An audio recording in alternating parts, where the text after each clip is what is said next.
ሰላም ሰላም እንዴት ናችሁ? ሰሞኑን በጣም አሞኝ ነበረና በጣም ረዥም ሰዓት ከመተኛት የተነሳ እየደከመኝ እያዞረኝ ምናምን ስለነበረ እስቲ ቆይ ራሴን ነቃ ላድርግ ብዬ ድንገት ተነሳሁኝ። የተኛሁበትን ምናምን ማነጣጠፍ ጀመርኩኝ። እዚህ ጋር ትንሽ ቪዲዮን ያፈጠንኩት ረዥም ስለሆነ ነው እና በጣም በቃ ከድካሜ ለመላቀቅ ህመሜን ለመርሳት ያደረኩት ነገር ነበረ።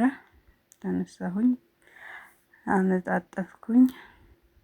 ትንሽ ግን በጣም እየደከመኝ ድካም ስሜት እና ሰውነቴን እንደዚች የመቆም ነገር አቅቶኝ ነበረ እና ቤቴ ማነጣጠፍ መጠራረግ ጀመርኩኝ።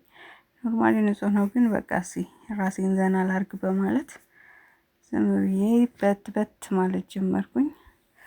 ራሴን ልደግፍ ብዬ በጣም አድካሚ ጊዜ ነበር ያሳለፍኩት። በጣም ነበር ያመመኝ፣ አቅም እስከሚያሳጣኝ ድረስ ነበር ያመመኝ። ጋምስቲ ከመጥረጊያ ጋር ልታገል ምንጣፍ መጥረግ ባይዞ በጣም ነው ያደክመውና ምርር ያለኝ ነገር ነው። ግን ቢሆንም ያው ግዴታዬ ስለሆነ ጠርጋለሁኝ። እዚህ ጋር ጠራረኩኝ። በመሃል ሲያዞረኝና ራሴን ሲወጋኝ ቆም እያደረኩ እረፍት እያደረኩኝ ቤቴን አጸዳዳሁኝ። ሲጨስ ለማድረግ ልሞክር ብዬ እዚህ ጋር በጣም ማጨሻዬን አነሳሁኝ። ትንሽ ከሰል አድርጌ ባቀጣጥል ስቶቭ ላይ ብዬ ኪችን የራሱ የብድ ኪችን ነው የሚመስለው። ያ ቤታችን ጠባብ ስለሆነች እቃው በቃ ላይ እቃ ስለሆነ ነው። እዚህ ጋር በጓሮ በር ነው እየወጣ ያለሁት። የቤታችን ከጓሮ በኩል ያለው እይታ ይሄን ይመስላል። በጣም ደስ ይላል።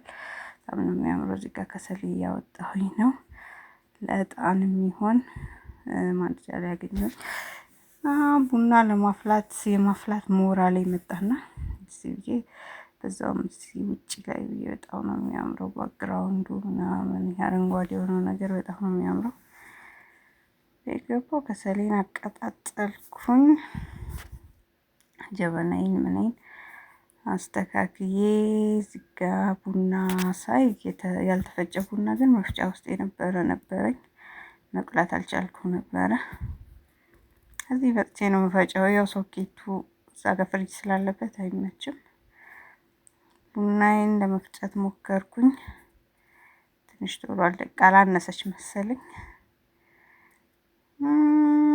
ቡናዬን ፈጨሁኝ። ከዛ በኋላ ግን የሚበቃኝን ያህል አድርጌ ወደ ኪችን ተመልሼ ጀበናዬን አለቀለኩኝ። ቡናዬን በኪቲ ላፈላ ነበር ሳስበው በጀበና ላፍላ ብዬ ሀሳቤን ቀየርኩኝ። ጀበናዬን አለቀለኩኝ። የሚበቃኝን ውሃ ለክቼ ጨመርኩኝ። 2 ስኒ ነበር ያደረኩት፣ ምክንያቱም ብቻዬን ነኝ።